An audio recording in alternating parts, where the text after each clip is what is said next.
നമുക്ക് ഭയങ്കര ബുദ്ധിമുട്ടാകുമ്പോൾ ഞങ്ങൾ വിളിച്ചു പറയും. എന്താ വെച്ചാൽ ഞങ്ങൾ വീട്ടിലിവിടെ ഉറങ്ങുന്ന സമയത്ത് അവിടെ വന്നിട്ട് ഇങ്ങനെ കവുങ്ങൊക്കെ ചവിട്ടി പൊട്ടിക്കുമ്പോൾ നമുക്ക് നല്ല വിഷമമാണ്. നമ്മളെ നെഞ്ഞിൽ എന്താ നമ്മൾ കഷ്ടപ്പെട്ടുണ്ടാക്കിയ സാധനം നശിപ്പിക്കുകയാണ്. അപ്പോൾ ഒരു കവുങ്ങാൽ ഒരു കവുങ്ങ് ബാക്കിയാവുമല്ലോ വെച്ചിട്ട് ഇവരെ വിളിച്ചു പറയും. ഇവർ വിളിച്ചു പറഞ്ഞിട്ട് ഇവിടെ വന്നിട്ട് ഇവർ പടക്കം പൊട്ടിക്കാന്നല്ലാണ്ട് ആന അവിടെ നിന്ന് പോകില്ല. ആന ചെയ്യേണ്ടത് ചെയ്തിട്ടേ പോകുള്ളൂ. രാവിലെ ആണെങ്കിലും അത് അവിടെ എവിടെയെങ്കിലും അനങ്ങാണ്ട് നിൽക്കും. എന്നിട്ട് എല്ലാവരും പോയ ശേഷം പിന്നെ വയറൊക്കെ നിറച്ചിട്ടേ പോകുള്ളൂ. അങ്ങനെ തന്നെ.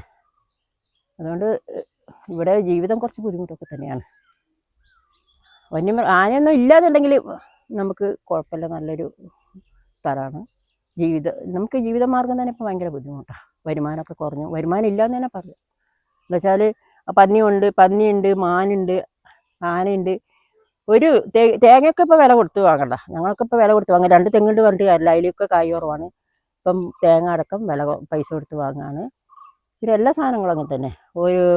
ഒന്നും ഉണ്ടാക്കാൻ പറ്റില്ല. കിഴങ്ങ് വർഗ്ഗങ്ങൾ ഇപ്പം പിന്നെ മാനൊക്കെ വന്നിട്ട് മുമ്പിൽ വന്നിട്ട് വെണ്ടയ്ക്ക തൈ കായ്ച്ചതൊക്കെ ഫുള്ള് കൃഷിഭവനിൽ നിന്ന് ഞങ്ങൾ വിത്ത് വാങ്ങി നല്ല രീതിയിൽ ഉണ്ടാക്കിയതാണ്. ഒരു ദിവസം നോക്കുമ്പോൾ ഫുൾ കായ്ച്ചതിൻ്റെ തല മുഴുവൻ ഇല്ല.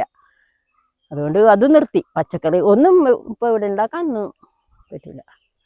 നിങ്ങൾ കണ്ടില്ല മുറ്റത്ത് കുരങ്ങാൻ വന്നിട്ട് ഒരു 5 മിനിറ്റ് എപ്പോൾ മോൻ പോയിട്ടേ ഉള്ളൂ. അപ്പോഴത്തേക്കും മുറ്റത്ത് വന്നിട്ട് ആകെ ചെയ്ത് വെച്ചത് കണ്ടില്ല. ഉണക്കിയ സാധനങ്ങൾ മുഴുവൻ ചെയ്ത്.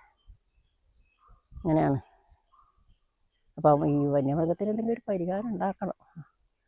അല്ലാതെ ഇവിടെ ആവില്ല. ഞാൻ എല്ലാ പ്രാവശ്യവും ഞാനൊരു മാസത്തിൽ 2 മാസത്തിൽ ഒരിക്കലെങ്കിലും ഫോറസ്റ്റ് അവരെ വിളിച്ച് ഞാൻ പറയലുണ്ട്, ഞങ്ങൾക്ക് ജീവിക്കാൻ ബുദ്ധിമുട്ടാണ്, ഇതൊരു വരുമാന മാർഗം മാത്രമേ ഉള്ളൂ.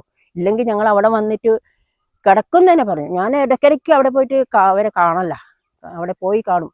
അതേപോലെ പശുക്കൾ കുറേ കാലം ഞങ്ങളുടെ ഒരു ജീവിതമാർഗം പശുക്കൾ തന്നെയായിരുന്നു.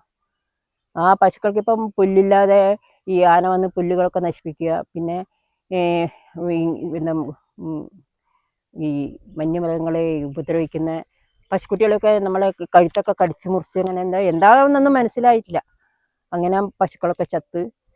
അതിനൊന്നും കാര്യമായിട്ടൊന്നും കിട്ടിയിട്ടൊന്നുമില്ല. അവരൊക്കെ ചത്ത് കഴിഞ്ഞ് പോസ്റ്റ്മോർട്ടം ചെയ്താൽ അവരെന്തെങ്കിലും തരുള്ളൂ. എൻ്റെ പശുക്കുട്ടീൻ്റെ കഴുത്ത് മുറിഞ്ഞിട്ട് 2 മാസക്കാലം കഴുത്ത് അനക്കാതെ കിടന്നു, ചത്തുമില്ല. എന്നിട്ട് ഒരു പരിഹാരം അവർ തന്നിട്ടില്ല ഫോറസ്റ്റിൽ നിന്ന്. പുലി അവർ പറയുന്നത് എന്തോ സാധനം കടിച്ചാന്ന്. ഇവിടെ വന്നിട്ട് ബ്ലഡ് എന്തൊക്കെയാണ് നിറയെ പോയി ചത്തുമല്ല, തല അനക്കാണ്ട് കിടന്നു. എന്നിട്ടും അതിനൊന്നും ഒരു പരിഹാരം കിട്ടിയില്ല. കൊടുക്കലൊക്കെ കൊടുത്തു, ഒന്നും കിട്ടിയിട്ടൊന്നുമില്ല. അതുകൊണ്ട് പശു വളർത്തൽ നിന്നു. ഇപ്പം ആകെ കിട്ടുന്ന ഒരു കാപ്പിയുടെ ഒരു വരുമാനം മാത്രമാണ്. അതിങ്ങനെയാണ്. കാപ്പിയൊക്കെ നാശമായി, വട്ടമില്ല കാപ്പിക്ക്, നീണ്ട് കോൽച്ചെടി പോലെ പോവുക. ജീവിതമാർഗം ബുദ്ധിമുട്ടാണ്. ഇവിടെ ശല്യമില്ല എന്നാണല്ലോ പറയുന്നത്. അത് നമുക്ക് ശരിക്കും തിരിച്ചടിയാവില്ല നിങ്ങൾക്ക്? അല്ല, ഞങ്ങള് ഒരിക്കൽ അതിന് സപ്പോർട്ട് നിന്നിട്ടൊന്നുമില്ല. ഞങ്ങളെപ്പോഴും അതിനെ എതിർത്ത് തന്നെ പറഞ്ഞത്. ഒരു കുറച്ചു കാലത്തിന് ആന മാറി നിന്നല്ലാതെ, ഒരു 2 മാസം ആന മാറി നിന്നല്ലാതെ ആന തുടർച്ചയായി വരുന്ന ഒരു സാഹചര്യം തന്നെയായിരുന്നു. ഇപ്പം എന്തോ ഒരു കാരണം കൊണ്ട് 2 മാസം വന്നില്ല. ഇപ്പം രണ്ടാമതും ഇപ്പം 3-4 ദിവസമായിട്ട് ആന വരാൻ തുടങ്ങിയിട്ടുണ്ട്, ശല്യം തുടങ്ങിയിട്ടുണ്ട്, എല്ലാം നശിപ്പിക്കാൻ തുടങ്ങിയിട്ടുണ്ട്. ഒന്നാമത് പുറത്തിറങ്ങാൻ പറ്റില്ല. ഒരു അത്യാവശ്യം വന്നാൽ ഒരു 6 മണിക്ക് ശേഷം ധൈര്യത്തിൽ പുറത്തിറങ്ങാൻ പറ്റില്ല. ഇന്ന് ഏത് റോട്ടിൽ നിന്നാ ഏത് ഭാഗത്തുനിന്നാ റോട്ടിലേക്ക് ഇറങ്ങി വരികയെന്ന് പറയാൻ പറ്റില്ല.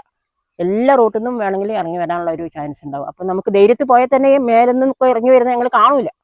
അങ്ങനെ ജീവനും എല്ലാ ആപത്തും വന്നാൽ ജീവൻ ഇല്ലാണ്ടാവും, അത്രയേ ഉള്ളൂ. അതിനെ ധൈര്യം ഉണ്ടെങ്കിൽ നമുക്ക് ഇറങ്ങി പോയിക്കൊള്ളുക. തിരിച്ച് വരില്ല എന്നുള്ളൊരു കണ്ടീഷനൊക്കെ മനസ്സിൽ ഉദ്ദേശിച്ചിട്ട് പോവുക.